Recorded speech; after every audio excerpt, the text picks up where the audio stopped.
जयशंकर प्रसाद के प्रमुख नाटक। तो जयशंकर प्रसाद के प्रमुख नाटक बताने से पहले मैं आपको एक बार फिर से जयशंकर प्रसाद के जो प्रमुख काव्य संग्रह थे उनके बारे में एक बार फिर से बता देता हूँ। तो जयशंकर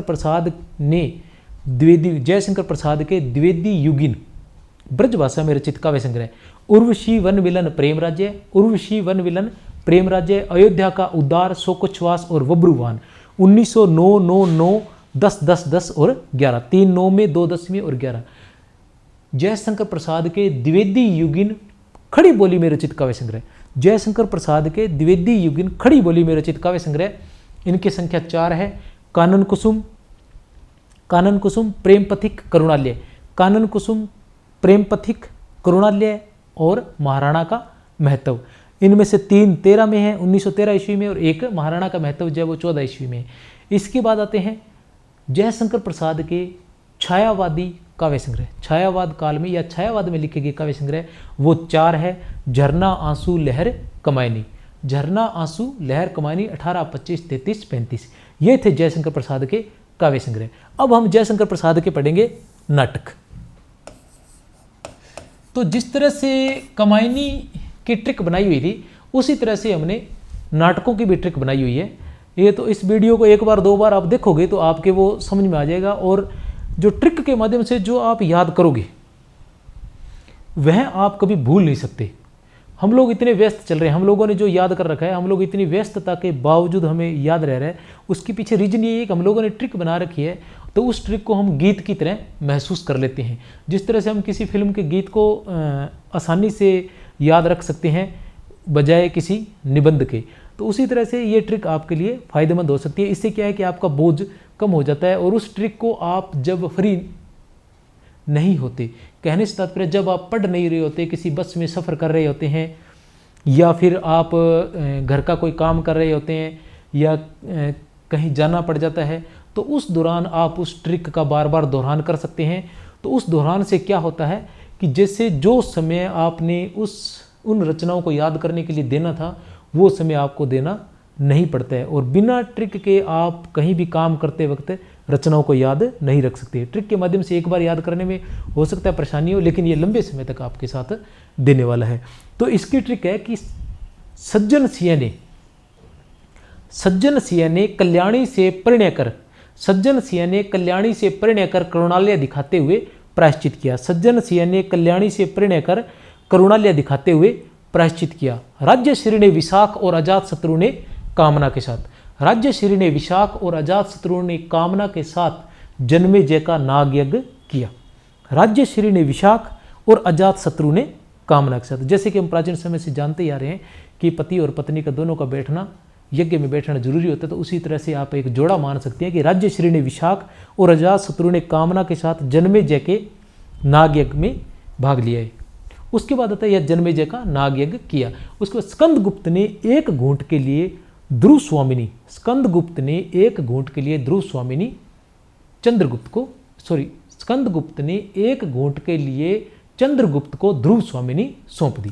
अब इनकी रचनाओं को एक बार आप इनका याद कर लो, उसके बाद जो रचनाओं का जो सन है उसको भी आप कर सकते हो, क्योंकि वर्तमान में सीधी जो रचनाएं हैं वो पूछी नहीं जा रही। इससे ज़्यादा जो बड़े प्रश्न आ रहे हैं, जो कंपटीशन बना रहे हैं और जिनकी वजह से आप सफल हो सकते हो, जो आपको कंपटीशन में आगे लेकर जा सकते हैं, वो है क्रम के जो प्रश्न पूछे जाते हैं वो। तो क्रम से तात्पर्य है कि जैसे मैंने इसकी ट्रिक बताई उसी तरह से इनके सन की भी ट्रिक है कि 11, 12, 13 और 14। पहले जो 4 है, सज्जन सिंह ने कल्याणी से परिणय कर करुणालय दिखाते हुए प्रायश्चित किया, 4 है, 11, 12, 13 और 14। उसके बाद के जो है राज्यश्री ने विशाख, अजात शत्रु ने कामना, राज्यश्री ने विशाख और अजात शत्रु ने कामना के साथ जन्मेजय का नाग यज्ञ किया। ये 5 रचनाएं हैं। इन 5 रचनाओं के सन है 20, 21, 22 और 24 और 26। 20, 21, 22, 24 और 26। उसके बाद आता है स्कंदगुप्त ने एक घूंट के लिए चंद्रगुप्त को ध्रुव स्वामिनी सौंप दी। 4 आ जाते हैं। ये है 28, 29, 31 और 33। प्रथम जो इनका नाटक माना जाता है वो माना जाता है सज्जन। अंतिम जो इनका नाटक माना जाता है वो माना जाता है इनका ध्रुव स्वामिनी, जो 1933 ईस्वी में है। ये बहुत महत्वपूर्ण है कि इनका प्रथम नाटक कौन सा था, इनका अंतिम, खासकर इनका अंतिम नाटक पूछा जाता है। तो इनका अंतिम नाटक है ध्रुव स्वामिनी, जो 1933 ईस्वी में प्रकाशित हुआ था। अभी एक बार फिर बोल देता हूँ। एक नंबर पर आता है इनका 1911 में सज्जन, 2 नंबर पर है 1912 में कल्याणी परिणय, और 3 नंबर पर आता है करुणालय। यह करुणालय वही है जो हम काव्य संग्रह में 1913 में पढ़ चुके हैं। प्रथम गीति नाट्य के नाम से जो जाना जाता है, वीरय काव्य, ये करुणालय। और 4 नंबर पर आता है 1914 ईस्वी में सज्जन सिंह ने कल्याणी से परिणय कर करुणालय दिखाते हुए क्या किया था? प्रायश्चित। सज्जन, देखिए 4 नाटक है। सज्जन सिंह ने कल्याणी से परिणय कर करुणालय दिखाते हुए प्रायश्चित किया। अब आता है 5 नंबर पर 1920, किसने? राज्यश्री ने। किसके साथ? राज्यश्री ने विशाख, राज्यश्री ने विशाख और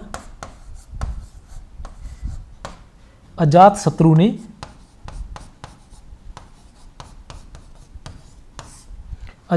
ने किसके साथ है?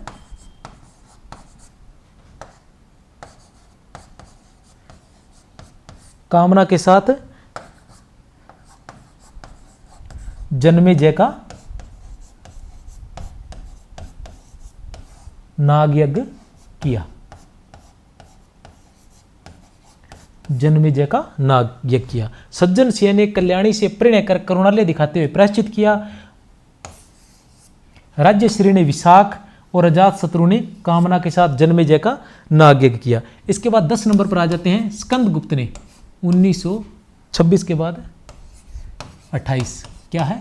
स्कंदगुप्त। स्कंदगुप्त ने किसके लिए?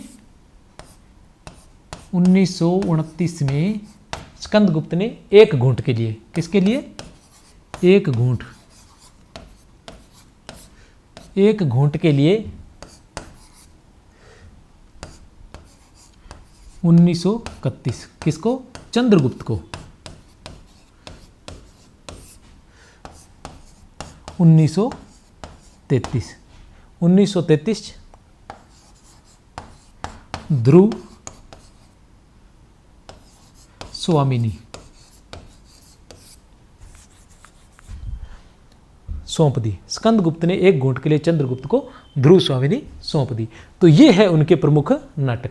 जयशंकर प्रसाद के प्रमुख नाटक सज्जन, कल्याणी परिणय, करुणालय, प्रायश्चित, राज्यश्री, विशाख, अजातशत्रु, कामना, जन्मेजय का नागयज्ञ, स्कंदगुप्त, एक घूंट, चंद्रगुप्त और ध्रुव स्वामिनी। एक घूंट उनका एकांकी भी माना जाता है और नाटक भी माना जाता है, और ध्रुव स्वामिनी उनका अंतिम नाटक माना जाता है। इसके बाद हम पढ़ेंगे उनकी कहानी संग्रह, जयशंकर प्रसाद के कहानी संग्रह। तो जयशंकर प्रसाद ने कुल 69 कहानियाँ लिखी थी, जो उनके 5 कहानी संग्रह में प्रकाशित हुई थी। जयशंकर प्रसाद ने कुल कितनी कहानियाँ लिखी थी? 69 कहानियाँ लिखी थी, जो उनके 5 कहानी संग्रहों में प्रकाशित हुई थी। उनके नाम है छाया, प्रतिध्वनि, आकाशदीप, आंधी, इंद्रजाल। छाया, प्रतिध्वनि, आकाशदीप, आंधी, इंद्रजाल। तो आप भी इसी तरीके से, इसी लय में हम गीत याद करते हैं। यह गीत हमें याद हो जाता है। क्यों याद हो जाता है? क्योंकि उसमें एक लय बनी होती है, ठीक है ना, एक उतार चढ़ाव होता है आवाज़ में, और वो हमें अच्छा लगता है, उसकी वजह से वो हमें याद भी हो जाता है। तो जिस टोन में, जिस उतार चढ़ाव के साथ मैं बोल रहा हूँ, उसी उतार चढ़ाव के साथ अगर आप याद करने का प्रयास करेंगे तो ये बड़े ही आसान तरीके से हो जाएगा। कैसे? कि छाया, प्रतिध्वनि, आकाशदीप, छाया, प्रतिध्वनि, आकाशदीप, आंधी, इंद्रजाल।